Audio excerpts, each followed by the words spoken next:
Saudi আরবে আপনার নামে কয়টি সিম কার্ড রয়েছে সেটা আমরা চেক দিতাম আগে সাধারণত সিএসটি অ্যাপসের মাধ্যমে। এখন কিন্তু ওইভাবে ওপেন হচ্ছে না। আপনাকে এখন যেতে হবে তাওয়াক্কালনা অ্যাপস। যেটা আমরা মহামারী করোনার সময় যে অ্যাপসটি ব্যবহার করতাম তাওয়াক্কালনা, সেটার মাধ্যমে কিন্তু এখন আপনার নামে কয়টি সিম কার্ড রয়েছে সহজেই চেক দিতে পারবেন। চলেন দেখিয়ে দিচ্ছি। সৌদি আরবে আপনার নামে কতগুলো সিম কার্ড রয়েছে সেটা চেক দেওয়ার জন্য আমরা আগে ব্যবহার করতাম সিএসটি। এই অ্যাপসের মাধ্যমে কিন্তু আমরা চেক দিতাম খুব সহজে।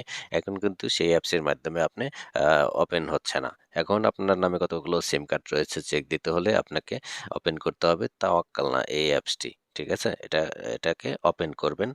এখানে ওপেন করার পর এরকম আসবে, আপনি লগইন করে নিবেন। সাধারণত আপনি আকামার নাম্বার দিয়ে অথবা নাপাতের মাধ্যমেও কিন্তু এটা ওপেন করতে পারবেন।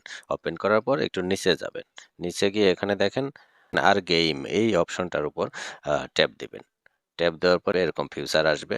তো এটা কন্টিনিউ এটার উপর চাপ দিবেন। চাপ দেওয়ার সাথে, সাথে কিন্তু স্ক্যানিং করবে আপনার আকামাতে কতগুলো সিম কার্ড রয়েছে। এখানে কিন্তু এভাবে আসবে। দেখেন আমার নামে এই একটি সিম কার্ডই রয়েছে। সৌদি আরবে আপনার নামে কতগুলো সিম কার্ড রয়েছে সেটা অবশ্যই চেক দিবেন। যদি এখানে দেখেন অনেকগুলো সিম কার্ড রয়েছে কিন্তু আপনি সেগুলো ব্যবহার করেন না, সেগুলোর কি সিম কোম্পানি সেই কোম্পানিতে গিয়ে অফিসে গিয়ে আপনি সেই সিমগুলো ক্যানসেল করবেন। না হলে কিন্তু বড় ধরনের বিপদে পড়ে যাবেন।